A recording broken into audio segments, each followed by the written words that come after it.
hakkas pihta igal juhul. Tere hommikust! Tere hommikust! Tere tulemast kuulama Tark ja taskus podcasti episoodi number 0. Alustame nullist.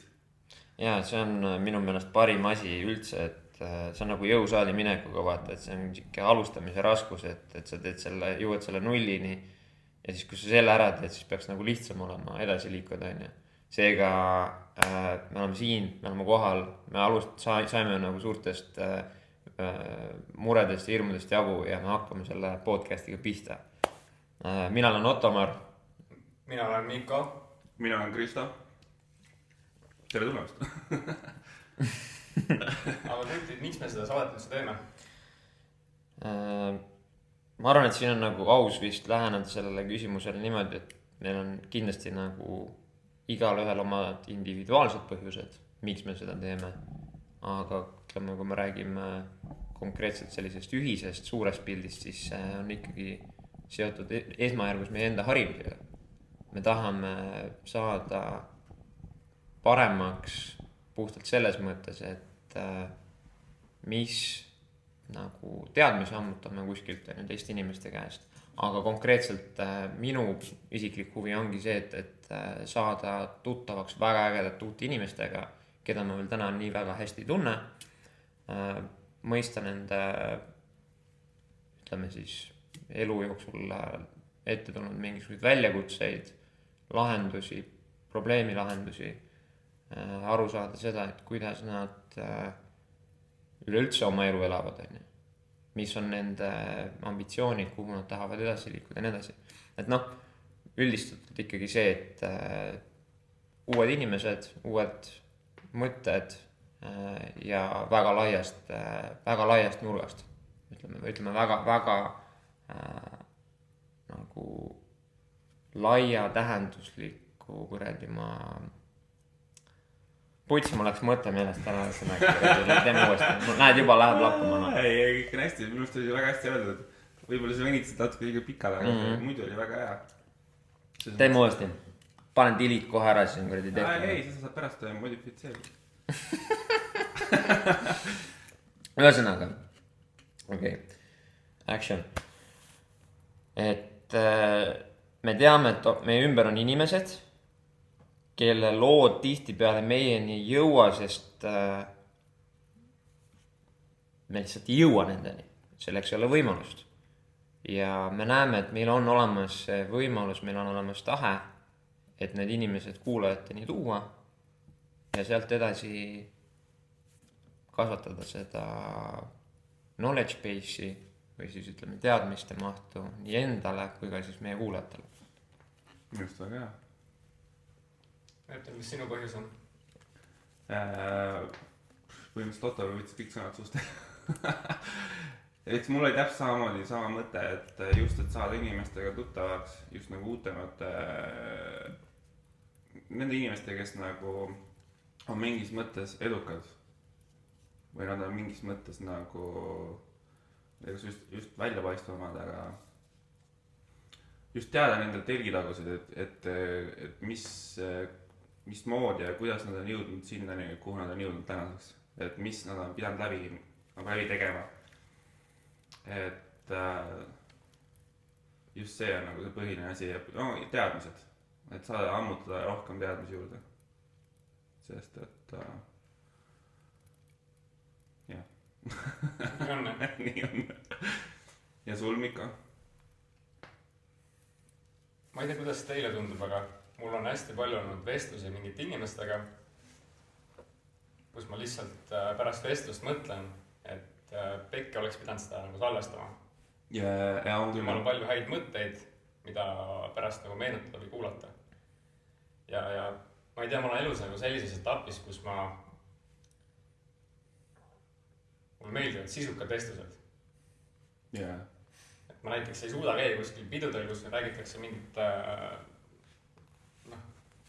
minu mõistis mingid rumalaid nalju või siukest vestlesse segast. Minu stiili ühes on.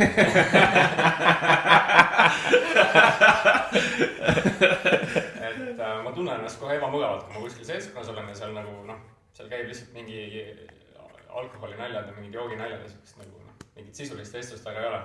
Mul on siuke tunne, et ma tahaks nagu ära minna.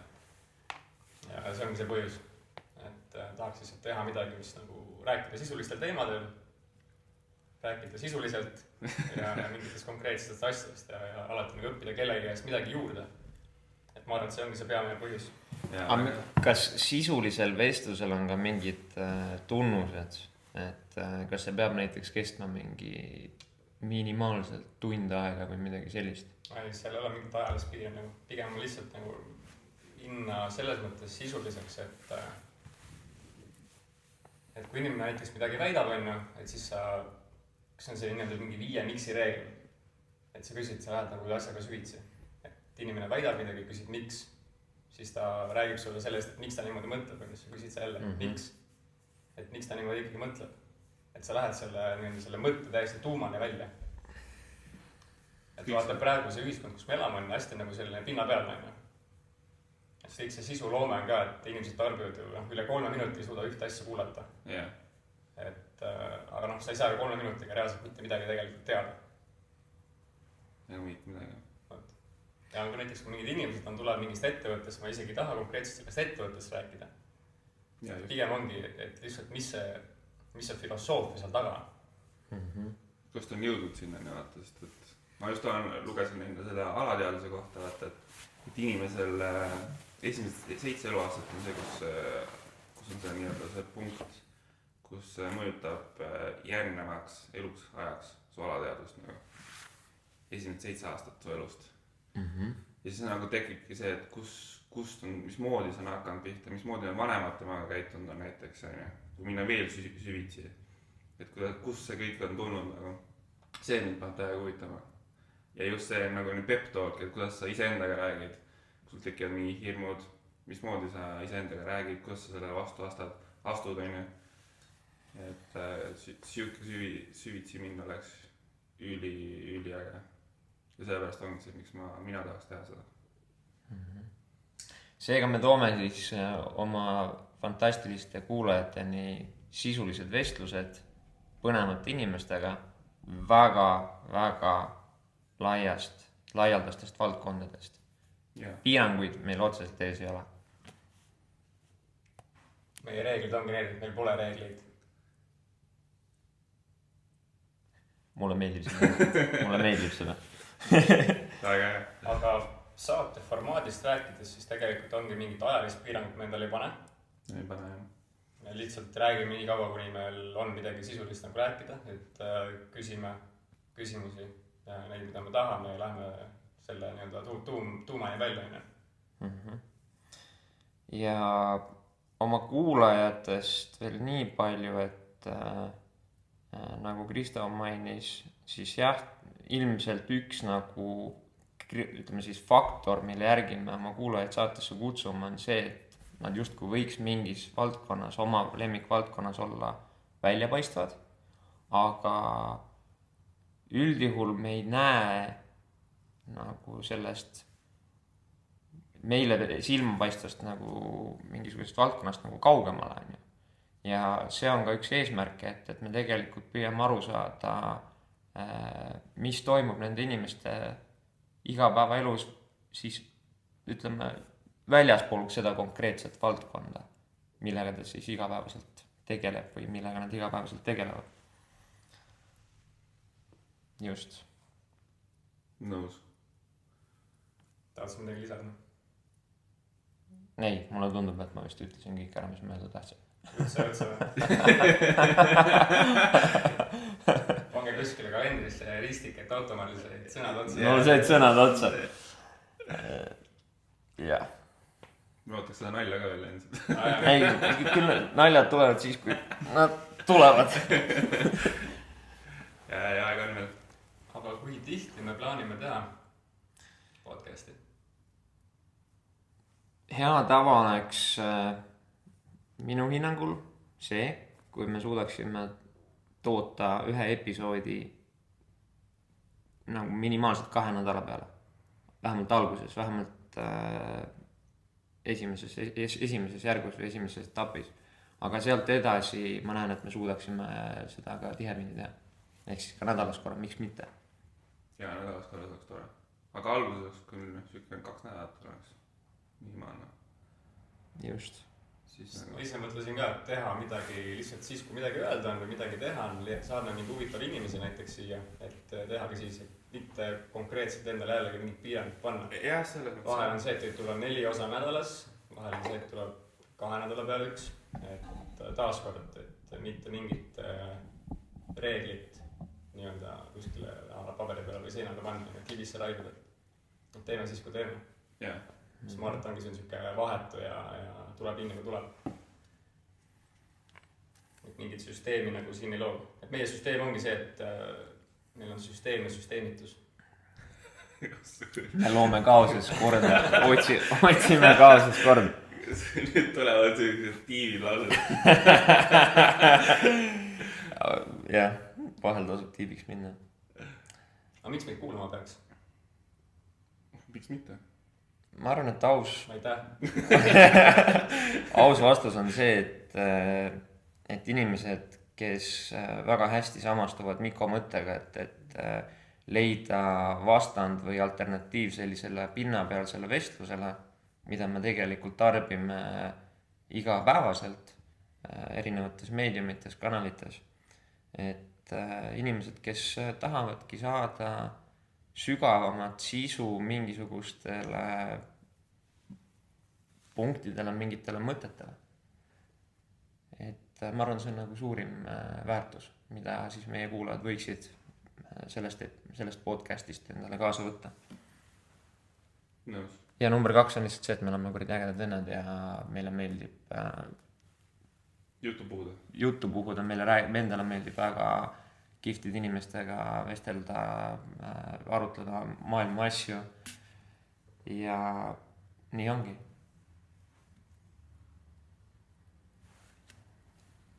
Ma hetkel oskan rohkem lisada. Mulle sai küll juttu otsa.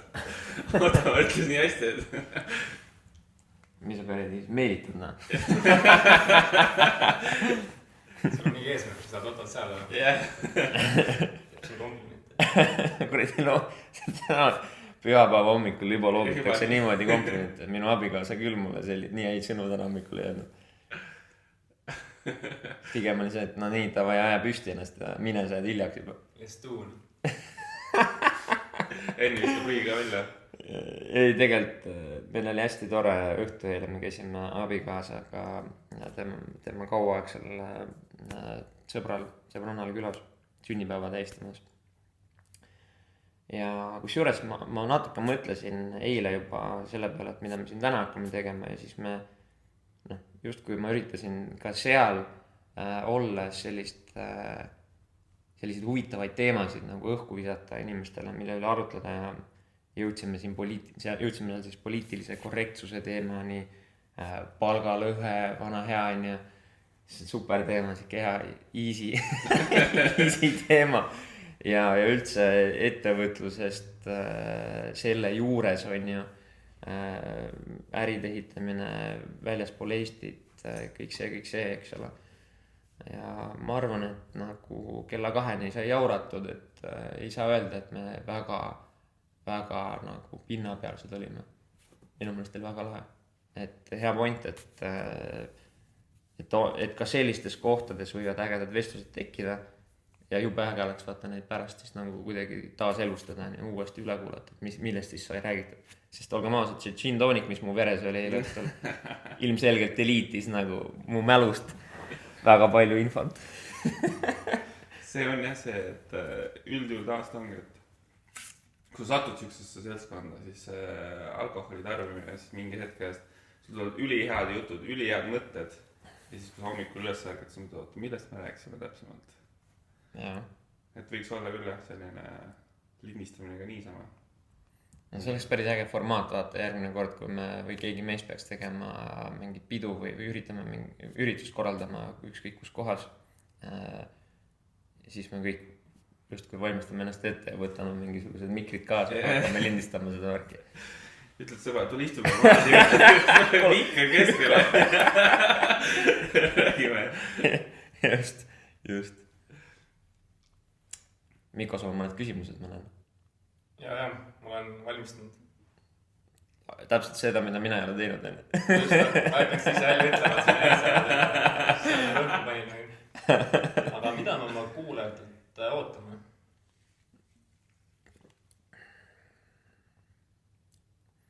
Ma arvan, et hästi meeldiv oleks saada meie kuulajatelt aktiivset tagasisidet. Et mis neile meeldis, number 1, kui me neid episoode välja laseme. Number 2, mida nad tahavad, et muutuks. Alati on, me peame ilmselgelt arvestama sellega, et meie kuulajaskond on väga erinev ja me ei pruugi võib-olla päris kindlasti me ei suuda rahuldada siis kõikide kuulajate vajadusi põhimõtteliselt esimesest episoodist alates, on ju. Ehk siis hästi hea oleks saada otse teilt tagasisidet inimeste kohta, kellega me peaksime vestlema, mida me võiksime muuta näiteks siis oma formaadi juures. Kas te tahate, et näiteks Ottomar oleks rohkem vait, Mikko räägiks? Mikko on räme introvert muide. ei kommenteeri seda. Siis telefoni kätte istme rohkem. ja loomulikult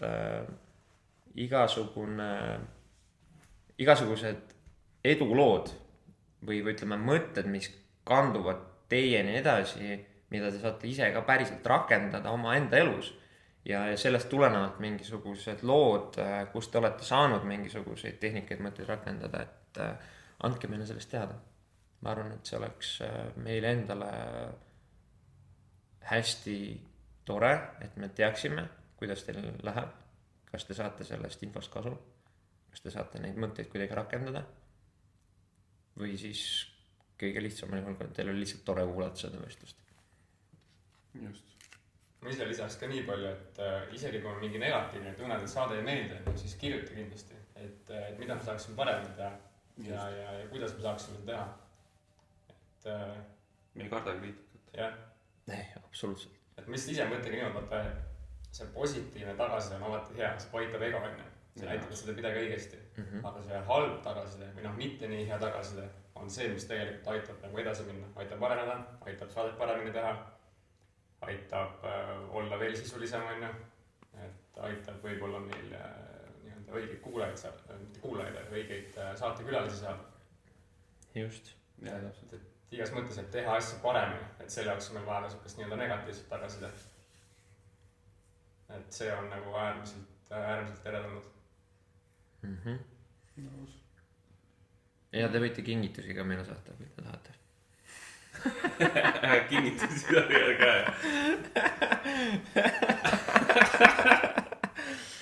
No nii. No mul on veel see lisada ka natukene, et võib ka saata mõtteid. Selles mõttes, et kui sul on nagu vähe mingi sisulisem või nagu süksem konkreetsem mõte, mida sa saad ka kuulajatele anda oma poolt. Et siis ta võib ka kirjutada meile ja kui see mõte nagu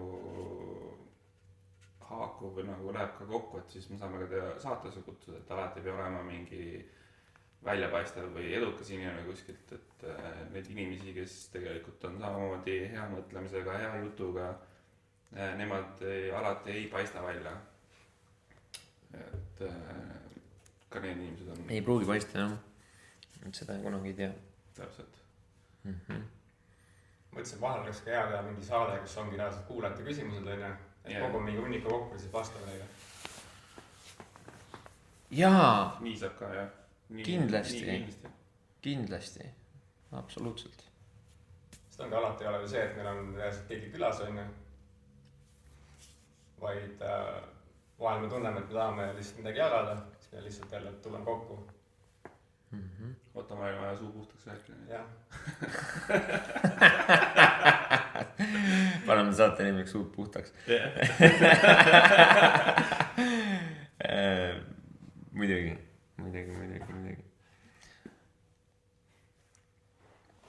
Mis siis veel? On meil midagi lisada? Kellega? Mis tahame öelda, et lihtsalt kuulake meid. Kindlasti kui meeldib, ongi öelge, miks meeldib ja jagage oma sõpradega. Ja siin vist ilmselt on hea koht meelde tuletada, et kust me oleme leitavad. Me oleme hetkeseisuga leitavad Facebookis. Peagi avame ka oma kodulehe ja kõik teada-tuntud kanalid SoundCloud, iTunes kindlasti lähevad siin lähinädalatel avamisele. Seega me oleme küllaltki lihtsasti leitavad teie jaoks. Kuule, aga ühte teemat me ei ole puudutanud. Räägime enda taustast ka natukene. Jaa. Ma olen viimane. Ei ole. Ma võin esimene olla siis. Keegi tahab. Ma korra ütlen, miks me oleme viimane. Mulle tundub, et me oleme selle viimase nädala jooksul liiga palju endast pidanud rääkima. Teeme nii, et ma räägin kõige vähem endast seekord. Davai, Krista, räägin taustast teid. Okei, mis ma alustan siis 7-aastaselt või 14-aastaselt või? Räägi sellest näiteks, alustame koolielust. Kütame gümnaasium on selline alati hea põletav teema. Ja siis see on nagu justkui alguspunkt ja tänane on siis nii lõpp-punkt. No alustame siis gümnaasiumist. Lõpetasin vist 2008 Viimsi keskkoolis. Samal ajal kui Mikko. Kas teete klassile nende? Paralleelis. Ma mängisime jalkat koos. Sellest ajast ma teame. Ja lõpetasin keskkooli, tahtsin alguses arhitektuuri minna õppima. Täiesti out of nowhere. Aga ei saanud sisse ja siis kuna mul on perekonnas on hästi palju raamatupidajaid ja audiitoreid, siis mind suunati ilusti sinna samasse gruppi, et siis majandusarvestust õppima. Ja poole kooli pealt alustasin raamatupidamisteenuste ettevõttedega, mis täna nii töötabki, aga ma ise ei ole seal. Ja mingi hetk läksin ka panka tööle, Nordea panka, nüüdseks on see Luminor. Töötasin seal 3,5 aastat ja vahepeal tuli väike laps. Läksin aastaks ajaks maale elama, kus ma nautisin maaelu, lapseelu ja seal ma sain hästi palju erinevaid mõtteid ja sain aru, et elus on nii palju asju, mida ma tahaks kogeda ja ma tahaks õppida, aga liiga vähe aega on.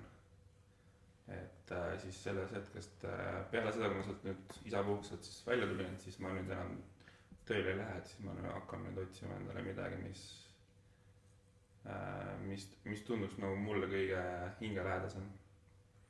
Ja üks on see podcast muidugi. Kuule, aga räägi seda, et noor pere läheb lihtsalt Tallinna linnast, mis on räige siuke liiklus, hull action kogu aeg käib on ja sa lähed lihtsalt maale elada, kus põhimõtteliselt su ümber ei ole ühtegi inimest.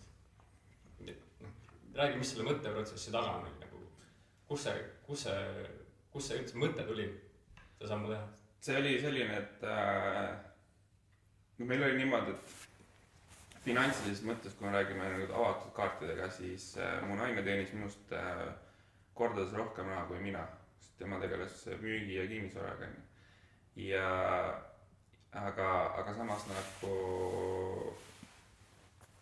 tema jäi nii-öelda selle puhkusega alguses, ema puhkusega. Ilmselt rase naine ei saa väga kaua töötada. Aga ühes hetkel nagu me tundsime, et kuidagi see virvarr, mis siin Tallinnas on, et see on nagu kuidagi nii ära tüütanud. See on lihtsalt nagu võtnud selle mõistuse ja topinud seda nii kinni, et sa lihtsalt kogu aeg teed ainult ühte asja, rutiinselt käid tööl, käid tagasi koju. Ja siis me nagu mõtlesime, et tahaks nagu sellist vaikset korraks nagu tõmmata pausi või nagu tõmmata sellele virvarrile joone peale. Ja siis meil alguses me mõtlesime küll, et me müüme selle maja maha, aga kokkuvõttes läks niimoodi, et meil anti hoopis soovitused mingi ise elama sinna. Ja siis mõtlesime, et kuidas on täitsa hea mõte tegelikult. Lihtsalt prooviks aasta aega niimoodi, et sa lähed maha, istud, oled seal maal üksinda ja ei mingisugust sellist nagu reaalset kohustust. See, et sa pead minema hommikul tõusma ja minema, et ainult kohustus on see, et laps üles kasvatada. Ja selles mõttes oli see nagu väga mõnus kogemus või nagu just see, et saad korra pausi teha või nagu sellest virvaarist, aga noh, lõpuks oli ka see, et hakkas vaikselt ka ajudele teistmoodi, sest et siis sul ei olnud enam mitte mingisugust mõtet, mitte mingisugust visiooni, mitte mingisugust sellist nagu konkreetset eesmärki, mida sa peaksid tegema. Et ainult eesmärk oli lihtsalt last kasvatada, on ju. Aga nagu inimesel on vaja mingi eesmärk või mingit visiooni, midagi, mida ta tahab saavutada, kuhu ta tahab jõuda. Ja see on see, mis paneb inimesi käima. Ja siis tegelikult tänu sellele, et ma selle aastase pausi võtsin ja sinna maale läksin, siis see aitas mul sellele kaasa.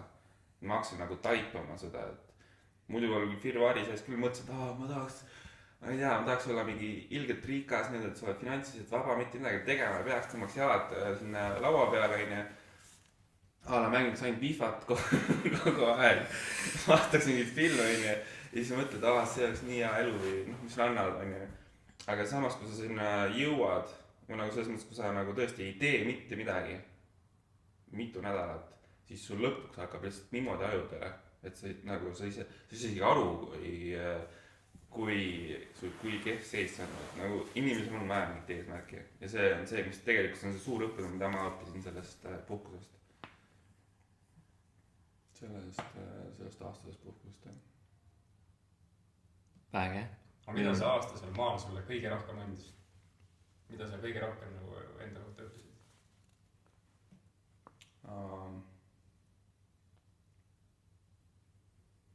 Et ma ei ole logeleja tüüp. Et see on nagu pigem see, et mis ma õppisin on see, et ma lähen väga tihti oma mõtetesse väga kiirelt ja kaon oma sinna maailmasse ära, on ju. Ja see tihti ei ole see reaalsus, mis tegelikult toimub. Ja siis, kui see tuleb see pauk, et see ei ole see reaalsus, mis sul siin mõttes on, siis võib tekkida see, et kas sul on nagu see halb koht, et tekib sul mingi depressioon. Depressiivne olukord, kus sa nagu arvad, et see elu ei ole päris see, mis sa nagu arvad, on ju. Aga samas nagu ma ei tea, mul läks vist praegu mõte nii laiali. Kõige rohkem, mis ma õppisin, oligi see, et inimene lihtsalt ei olegi lugeleja. Et inimesel on vaja eesmärki. Ja kui sul seda ei ole, siis sa lihtsalt istudki kogu aeg teleka taga. Ja tuleb teha asja hingega ja tuleb teha asja niimoodi, et sa annad igal hetkel ennast parima. Sest muud moodi lihtsalt sa nagu nii-öelda kängad. Ja näiteks üks hästi tuntud koolitaja Anthony Robbins ütles väga lihtsa sellise lause, et sa kas kasvad või sa sured. Pole seda vahepealset asja, et sa lihtsalt oled. See on väga hea mõte ja selle järgi ma põhimõtteliselt kogu aeg mõtlen, elangi. Miks see eesmärk sulle nagu oluline on? Üldse eesmärgid? See kuidagi tuleb, ma ei tea, kas võib-olla ka ühiskonna survest. Ilmselt, sest et väga paljud topivad seda igale poole, et kui sa ei ole edukas või ei ole mingi teatud asja saavutanud, siis sa oled siin maailmas ei keegi, on ju. Aga samas ma lihtsalt tunnen see sisemiselt, et ma tahan midagi saavutada. Ma tahan midagi endast anda maailmale. Ja see on see, et miks mul need eesmärgid ja miks mul see visioon on.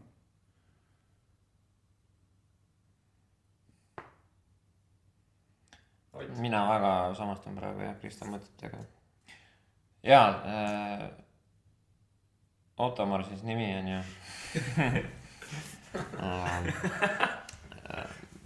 Jah, nii huvitav, ma just nädal aega tagasi pühapäeva hommikul samamoodi veetsin aega ühe podcastiga nimega Täitsa Pekkis podcast.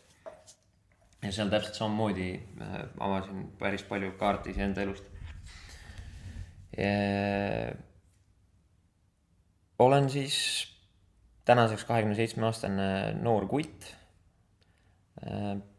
Gümnaasiumi ajal gümnaasiumis käisin Tallinnas, muidu Põlvast pärit. Gümnaasiumi lõpp, ütleme niimoodi, et minu jaoks oli gümnaasium hästi keeruline aeg, segane.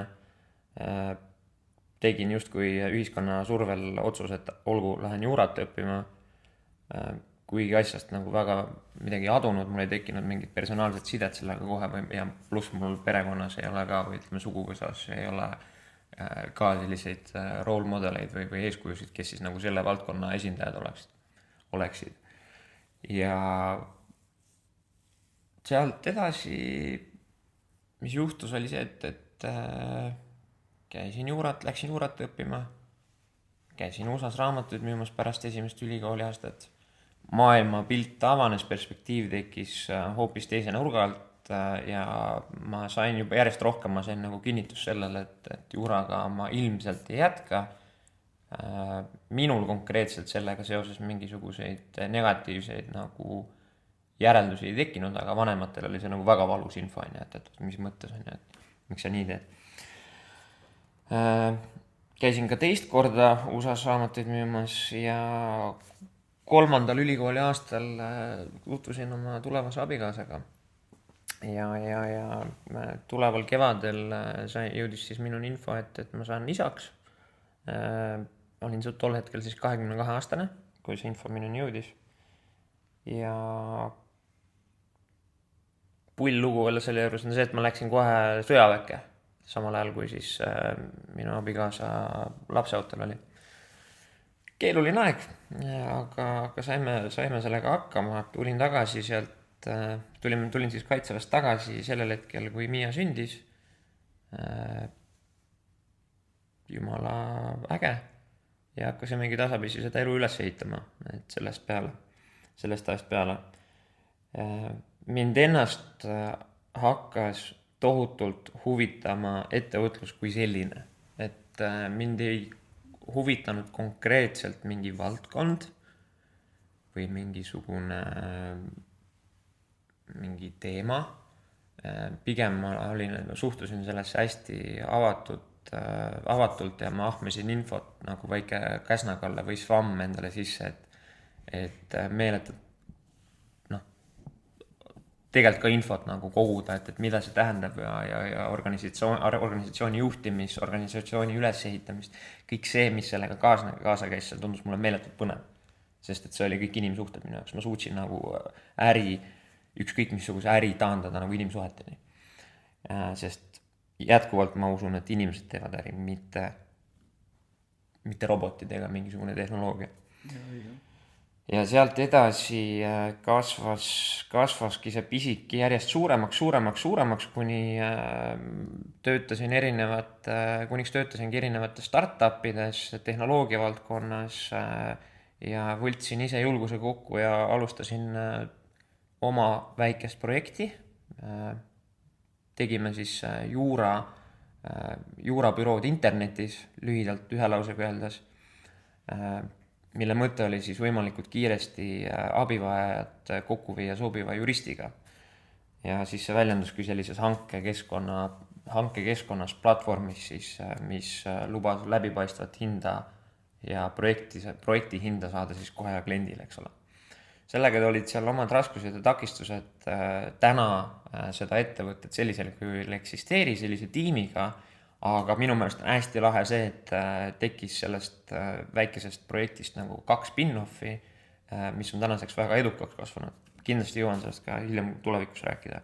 Ja minu enda teekond siis sai ühel hetkel, mina kutsun seda tagasilöögiks, sest et ma sattusin siis depressiooni ja mul oli väga raske nagu mingisugust uut visiooni endale ehitada, puhtalt sellepärast, et ma tundsin, ma olen läbi kukkunud.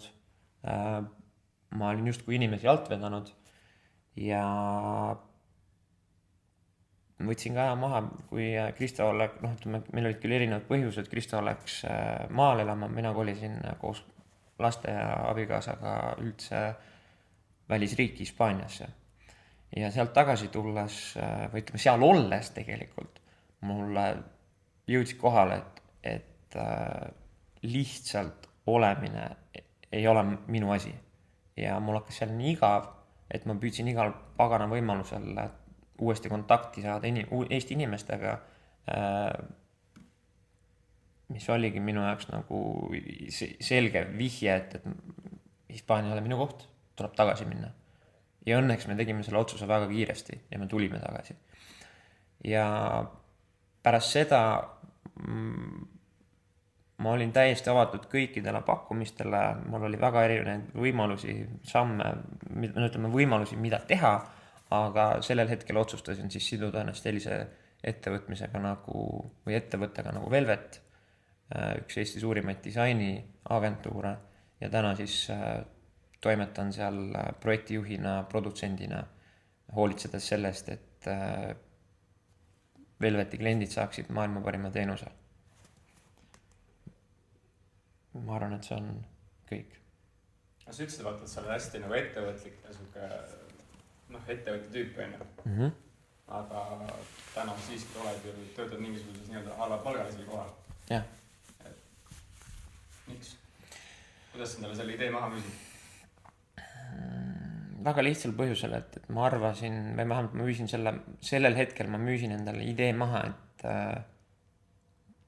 mul ei olnud endal energiat ja inimesi, kellega ütleme niimoodi, et mul ei olnud endal mingit visiooni järgmise sammu jaoks. Mul ei tekkinud seda. Aga number 2, kui ma süvenesin Velveti võimalusse, siis ma nägin, et seal on tegelikult meeletult palju punkte, mingisuguseid oskusi, mida ma saan endaga kaasa võtta, mis aitavad tulevikus siis ilmselt mingisuguseid suuremaid väljakutseid lahendada. Ehk siis kõik alates inimeste juhtimisest, iseenda juhtimisest, lõpetades sellega, et sa ehitad mingisugust korralikku süsteemi, mis aitab sul võimalikult efektiivselt 10 projekte nagu edukalt lõpuni viia. Ehk siis see ongi huvitav, et ma olen justkui mees, kes tegeleb multitaskimisega.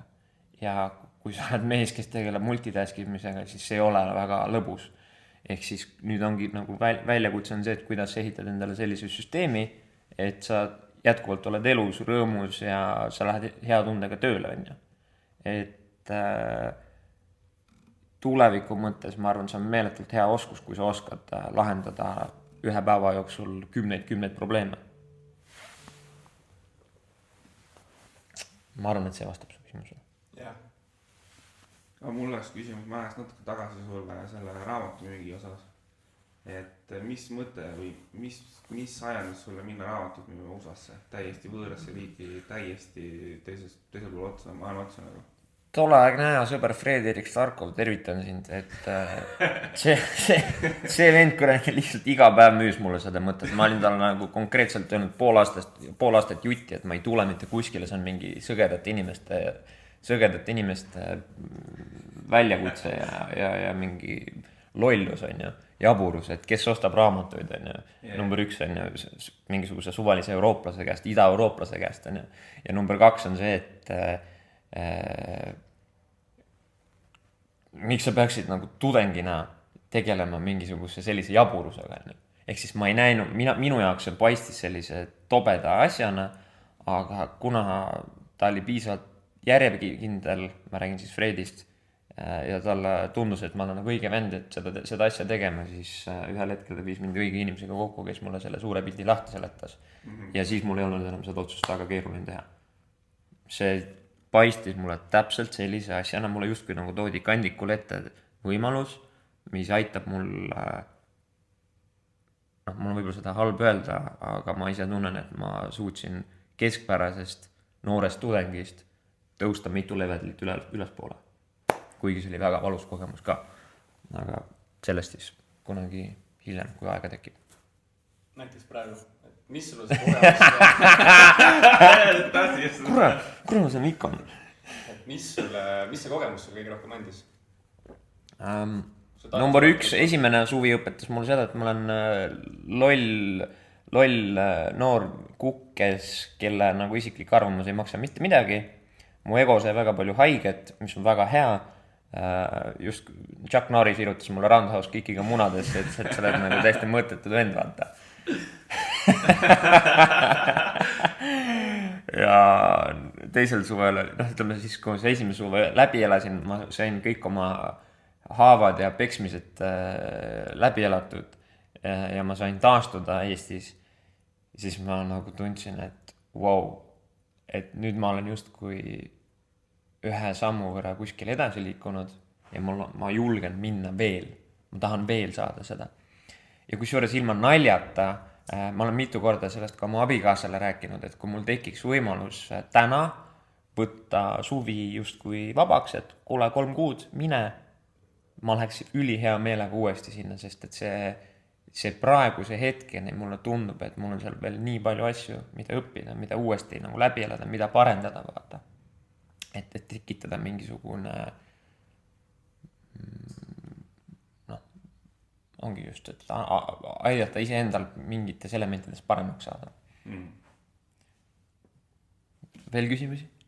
Küsimusi on kogu aeg.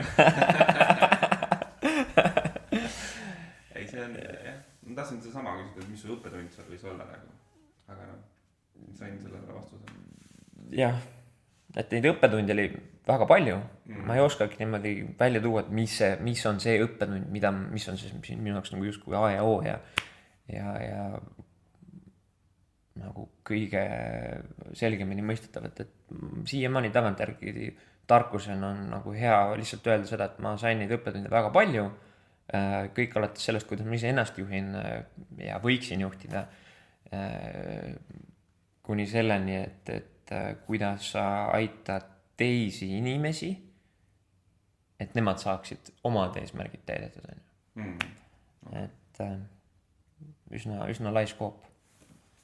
No jah. Ma arvan, et suundume vaikselt. Niko. Lemmiku osa on räägi paneme nüüd Ida-Euroopa suurima analüütiku paneme endast rääkima. Ennast analüüsime ja rääkima. No, ma olen selles mõttes sarnase taustaga, et ma käisin ka Amsterdamimas pärast keskkooli kohe. Vaata naljaks ongi see, et sa tuled keskkoolist välja, lööd jalaga ukse lahti, kui diplom käes on ja arvad, et sa oled nagu maailma kõige kõvem vend. Ja siis sa oled raamatut müüma. Põhimõtteliselt sama kogemus on ju. Et Chuck Norris oli raamatulas kikki mööda mune. Et said kohe aru, nagu, et mis sul tegelikult on, et arenemist vajavad kohad. Ja tõi sind nagu maa peale tagasi. Näitas sulle täpselt ära, mida sa pead nagu tegema.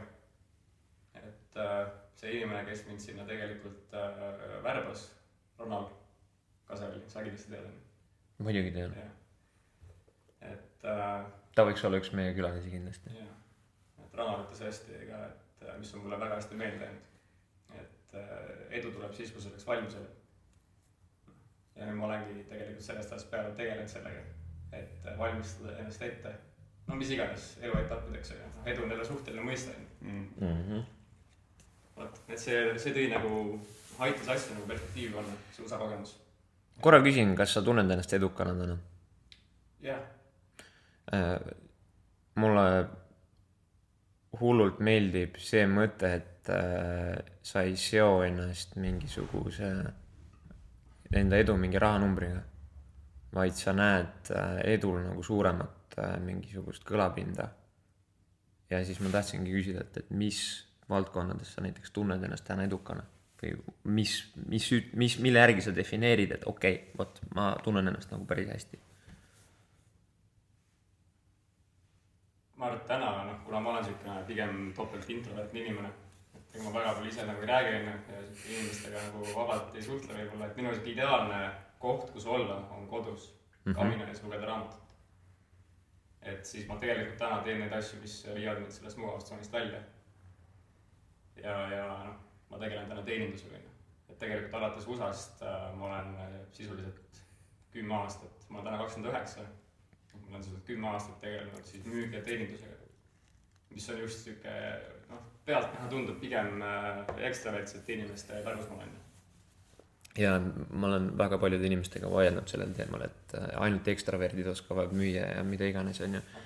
See on täielik müüt, et ja kusjuures siiamaani ka Velvetis ja teatud tunnetus on inimestel, et nad vaatavad mulle peale ja nad ütlevad, sa oled ekstravert, sellepärast sa oskadki võib-olla mingeid asju teha teistmoodi on ju.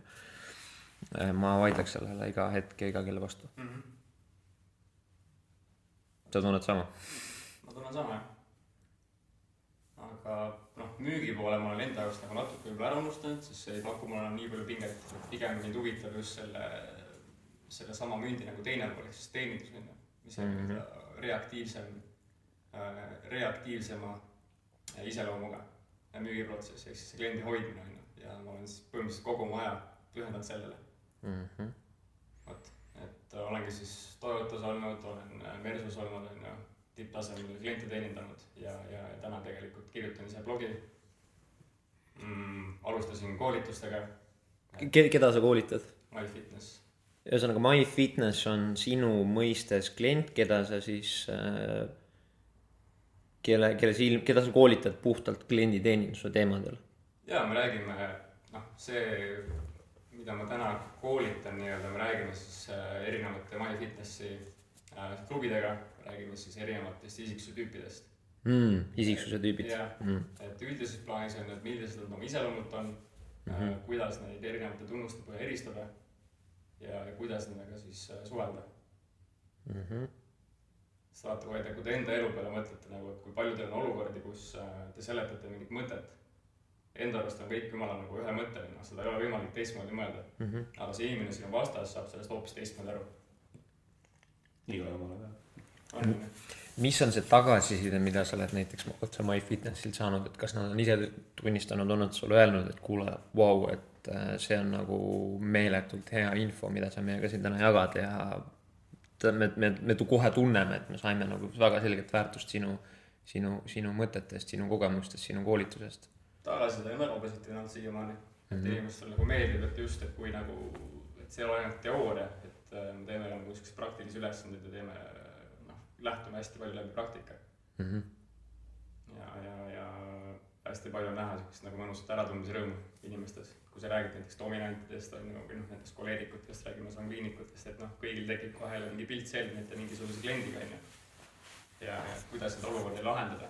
Ja siis nad nagu enam näevadki ära, et võib-olla see viis, kuidas nad on mingit mõtet või ideed rääkinud, et siis et see viis ei ole võib-olla nagu õigend, et see ei ole viis, kuidas nemad seda informatsiooni vastu võtavad. Ja neil on nüüd olemas mingisugused tööriistad, et kuidas siis oma suhtumist või käitumismudelit muuta vastavalt sellele inimesele, kes sul vastas on. Just. Vaata, kui huvitav, mul praegu tekkis siin koha peal mõtet, et äge oleks sind kutsuda kas või meile sellist workshopi tegema meie enda meeskonda Velvetisse, et mida mina näiteks tajun on see, et kui me räägime klienditeenindusest, siis see standard või süsteem, mida erinevad projektijuhid kasutavad ja üldse see taju või tunnetus klienditeenindusest on meil hästi individuaalne.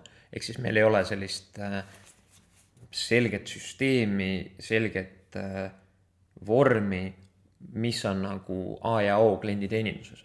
Ma arvan, et see oleks meeletult lahe väärtus, mida sa saaksid otse pakkuda, mitte ainult ka meile, ükskõik missugusele organisatsioonile tegelikult.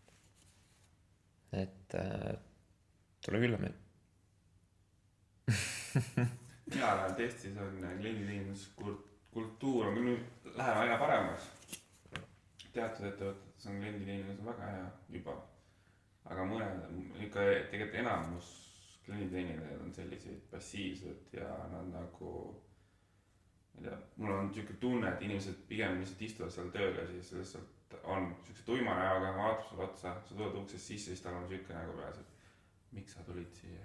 Ja, aga ma arvan, et seda probleemi või ütleme, seda probleemi lahti mõtestamist on tegelikult hästi lihtne teha, sellepärast, et sa võid küsida, teha justkui ristküsitluse poes, a la Konsumisse lähed, küsid letimüüjat, et okei, et nagu miks sa teed seda, mida sa teed, on ju. Ma arvan, et esimene vastus on lihtsalt see, mul on vaja raha vaata. That's it, nagu see, et mul on mingi isiklik standard, mul on mingisugune isiklik ambitsioon aidata inimestel näiteks õhtuti, kui nad tulevad töölt, on ju, et ma tahan, et näiteks see minu kogukond või need inimesed, kes minu poest asju ostavad, et nad tunneksid ennast väga hästi, on ju. Et see on lihtsalt üks näide, on ju, mis võiks justkui sisse juurutatud olla, aga nagu tegelikult ei ole, on ju. et jah, on erandeid, ma täiesti nõus, on väga häid süsteeme loodud, aga see suur pilt on pigem see, et need organisatsioonid ei kommunikeeri teeninduse vajadust selgelt, teeninduse nagu põhjuslikkust, vaata. Jaa, täpselt. Et miks me teeme seda, mida me teeme, et see ei ole lihtsalt see, et see vaene letiteenindaja tegelikult ta ei ole seal lihtsalt sellepärast, et tõsta nagu robot minu pudelit punktist A punkti B, vaid see on protsess. See on protsess, kus tegelikult toimub number 1 müügi-ostulepingu täitmine on ju. Ja number 2 see on mingi vahetu kogemus on ju. Ja jumala eest, kui mul on endal siit tuju pärast tööd, siis ma ei viitsi nagu näha neid tuimade nägudega tüüpe seal lihtsalt vingumas. Täpselt. Aga jah, see selleks. Ja tegelikult organisatsiooni need ettevõtte juhid peaks mõtlema selle peale, et tegelikult kes on selle ettevõtte nägu. Kui su klient tuleb uksest sisse, siis kes on, keda ta esimesena näeb. Seesama kliendi teenindaja, kes on moodi näeb. Et sa võiksid nagu rohkem panustada sellele töötajale, et tema on see, kes toob sulle kliendi tagasi. Kui sa lähed sinna tuima näoga, istud seal, klient tuleb sisse, kurat jälle üks vend on, kes siin tölle teeb. Ma ei taha enam minna sinna poole, ma lihtsalt lähen kuskil mujale või ostan meil internetis või mis iganes. Et selles mõttes mul on hea meel, et vähemalt Mikko meil üritab klienditeeninduse kultuuri parandada. Mikko, kas sul on sellega seoses, ütleme klienditeeninduse valdkonnaga, on sul mingi suurem visioon tekkinud Eestist väljaspoole, äkki jagad neid mõtteid sellega seoses? Täna selles ma võtan ikkagi samm korraga. Minu jaoks on siuke väga suur enesületus on see MyFitnessi projekt nii-öelda. Mis mul täna on ja mida ma teen. Et ma võtangi samm korraga, et see visioon nagu pikem tekib. Loogiline, et minu eesmärk on üldist nagu klienditeeninduse taset parandada. Kuidas ma seda täna täpselt teen, raske on öelda. Teenindusega puhtalt on see, et teenindus tegelikult on pigem ajutine. Ta ei ole karjäär kui selline. Kui sa vaatad kuskil näiteks Ameerika Ühendriikide peale, kus on teenindus on reaalselt nagu on karjäär. Et siis Eestis on tegelikult, kus ikkagi vaatad teenindad, enamus on sellised ju ajutised. Hästi palju on mingid tudengid, kes käivad ja ettevõtetena koolitada hullult inimesi välja, kes sul näiteks mingisugune töötab sul jääb pool aastat või aasta läheb minema järgmisse kohta. See on jälle siukene nii-öelda raha põletamine. Võib tunduda. See on ka kindlasti see koht, et teenindaja amet kui selline ei ole siuke väga seksikas amet. Ja seda ei ole tehtud. Mis on seksikad ametid täna? Ma ei tea. Ja kui selle peale mõelda, mida inimesed tahavad? Mille järgi inimesed valivad endale mingit ametit või mille järgi nad nagu püüavad mingit iseennast defineerida või pole õrna emme või? Mart, palju vaadatakse ka nagu rahalises perspektiivis. Mis on võimalik seda? Palju raha siis saab? Ja nõus. Tahad olla ettevõtjad? See on ettevõtjad. Ma vaidlen sellele vastu selles mõttes, et kõik räägivad sellest, et nad tahavad justkui ettevõtja elustiili ja nagu võimalusi, aga keegi ei julge midagi teha. Nagu päriselt ei julge teha neid esimesi samme, et see sama, et ma tahan endale ilusamat keha saada, aga kurat nagu ma ei tea jõusaalist mitte midagi ja juba ebamugav on minna sinna. Et ma arvan, ettevõtlusega on sama loogika, et kõik ainult pläkutavad sellest, jõhker mull on sellest tekkinud, eriti startup valdkonnas loomulikult on ju. Seda juttu me kuulame söögi alla, söögi peale. Aga ma arvan, või vähemalt ma tunnen, et inimesed minu ümber täna nagu pigem jäävad kuskile tsooni kinni. Me räägime mugavustsoonist siis. Ja nad ei julge enam sealt mingisuguseid uusi samme ette võtta. Toon lihtsa näite. Ma vihkasin, või mida ma ei vihanud, aga ma ei saanud sellisest mängust aru nagu tennis. 25 aastat arvasin, et see on kõige mõõtetum mäng maailmas. Kes see kloun mängib sellist mänguna? See on mingi pulga käes hoidmine ja siis virutad sellega. ja pluss makstakse jõledalt papiga, vaata. kui sa pulgaga virutamises nagu edukas oled, siis sa oled jõhkralt papis sellest. aga mõtle samas koti peale veel. No veel hullem variant on ju, sama igav on ju. Ja juhtus selline asi, et mu hea sõber kutsus mind oma, ta iga-aastaselt korraldab sünnipäeva puhul Robben Openit siis, tenniseturniir, paarismängu formaat. Ma läksin oma suure entusiasmiga, lendasin sinna peale ja panin selle turna kinni.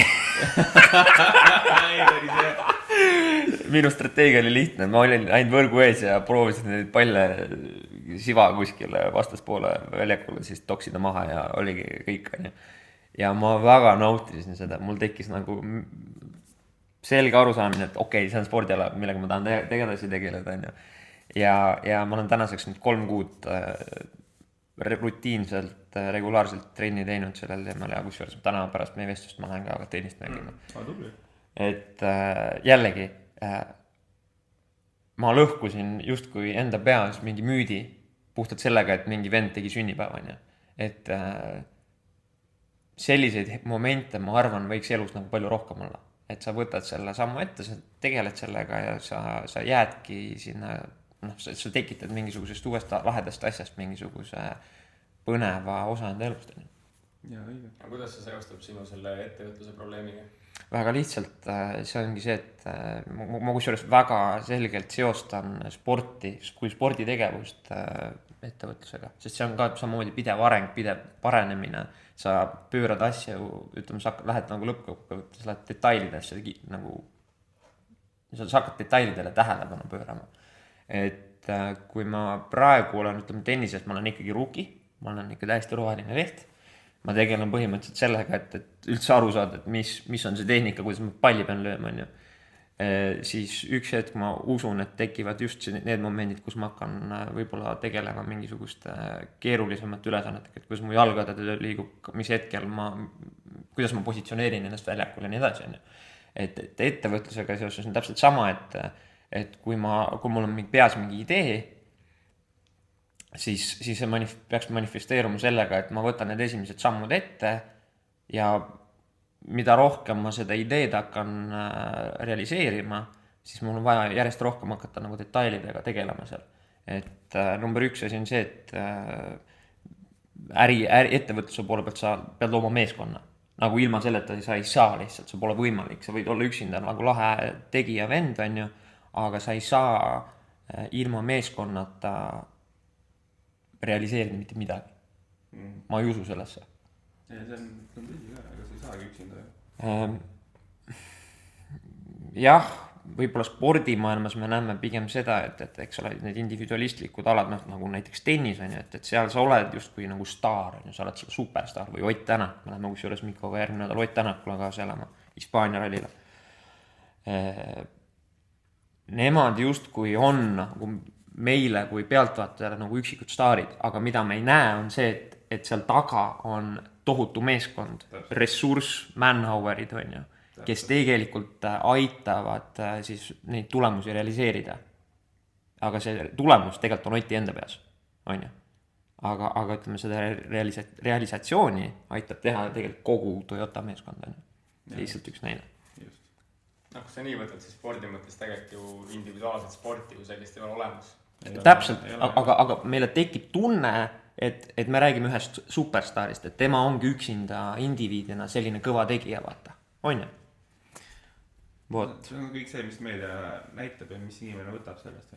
Et arvat ongi, et üksikkundid on nagu kõik need edukad, et samad ettevõttejuhid on, et nad on kõik edukad, aga samas, mille pärast nad on edukad, on see, et neil on tiim taga. Üksi ei elus mitte midagi on. Ja üksinda, ütleme, kui meie siin täna oleme kolmekesi oma tiimiga, see on meie core tiim, siis kui me selle asja lahku lööks, siis ma arvan, et me oleks samamoodi põhimõtteliselt nullisena. Nii et väga ägedat asja teeme. Just. Vaat. Muidugi suundusime vaikselt Miko juurest ära. Miko muidugi ta on nii sujuv, vaata. Mängib teenindus.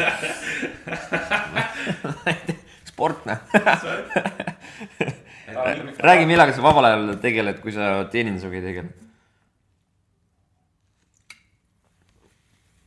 Peale raamatu lugemisega. Ilusama poolega aega veedad või? ikka jah. aga naljakas ongi, et kusjuures ma läksin nagu sina, et läksin juuret õppima. aga mina läksin mitte nagu ühiskonna survele otseselt. Minu jaoks mul on 10 aastat vanem vend, kes on tänaseks vandeadvokaat. Ja läksingi tegelikult suuresti venna jälgedes. Tegelikult mul nagu endal mingit ettekujutust ei olnud, mida ma otseselt nagu teha tahan. Kas keskkooli. Ja läksingi juuret õppima. Aga kui ma poleks sinna läinud, siis ma oleks ilmselt kohtunud ka oma tänase naisega. Et selles mõttes on väga lahe. Kurat, see on nagu üks takeaway kindlasti ongi täna see, et kui hetke olukorras tundub mingisugune tegevus või ütleme süsteem niisugune kasutu, siis tagantjärgi sulle hakkab tulemuselt erinevaid noppeid, millest sa igal juhul võidad, on ju. Et sama kehtib selle minu juura kogemuse kohta. Kusjuures ma tahtsin ühte asja küsida, kas me võiksime su venna ükskord siia saatesse kutsuda? Ma arvan küll, jah. Ma arvan, et ta on nagu siuke konkreetne vend, mulle väga meeldib temaga rääkida, hästi head ja selged mõtted, et ma arvan, ta looks väga palju väärtust sellesse saatesse. Tahad veel Mikoli lisada midagi? Ei, ma arvan, et kõik olen enda kohta rääkinud, mis vaja on. Tahate teada midagi? Mis on su elus olnud hetkel kõige suurem õppetund? Kui sa oskad niimoodi öelda praegust täiesti puusalt?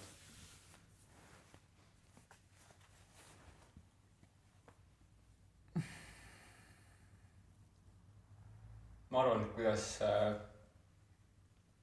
ennast ikkagi esimesele kohale seada. Ma olen 4 depressiooni läbi teinud. Maailma rekord või? Ei ole. Et lihtsalt ongi, et kui sa oled inimene, kes teeb nagu kõik, et teistel oleks hea, siis unustad ennast ära. Siis tihti, kui tegelikult depressioon ongi see, kus sa pead endaga tegelema. Sa pead ennast seadma kohal number 1, et sellest üle saada. Ja ma arvan, et see on kõige tähtsam nagu. Et ma teengi täna esmajoones nagu asju enda pärast ja siis tulevad teised mängu. Et siis ma teen neid asju, et teisi aidata, et ole teistele toeks. Aga kui sa enda eest ei hoolitseda, siis teiste eest, kuidas sa teiste eest hoolitseda. Ja täpselt. Et kui sul endal pole asjad paigas on, siis see ei mõju väga usaldusväärsena ka. Ma arvan, et see ongi õppetund. Et kuidas ennast seada kohal number 1, sest igasugused probleemid, tavaliselt terviseprobleemid on kõik tegelikult tulevadki sellest, et sa võib-olla annad hästi palju energiat ära välja poole ja sa ei tegele ise endaga. Ja just, kogu aeg peaks ise endaga tegelema alguses. Täitsa nõus, jah. Äge, see on meie tiim. Just. Kindlasti saate meie tiimi liikmetelt individuaalseid mõtteid veel edaspidi ka kuulda. Meil on millest rääkida ja praegu ma arvan, et... Ma arvan, et see on hea koht, kus tõmmata joon alla sellele episood 0-le. Sissejuhatavale osale. Ja ei olegi muud, kui kohtume järgmine kord. Kohtume järgmine kord. Kohtume siis, kui kohtume. Aitäh teile. Aitäh teile. Ilusat pühapäeva. No nii.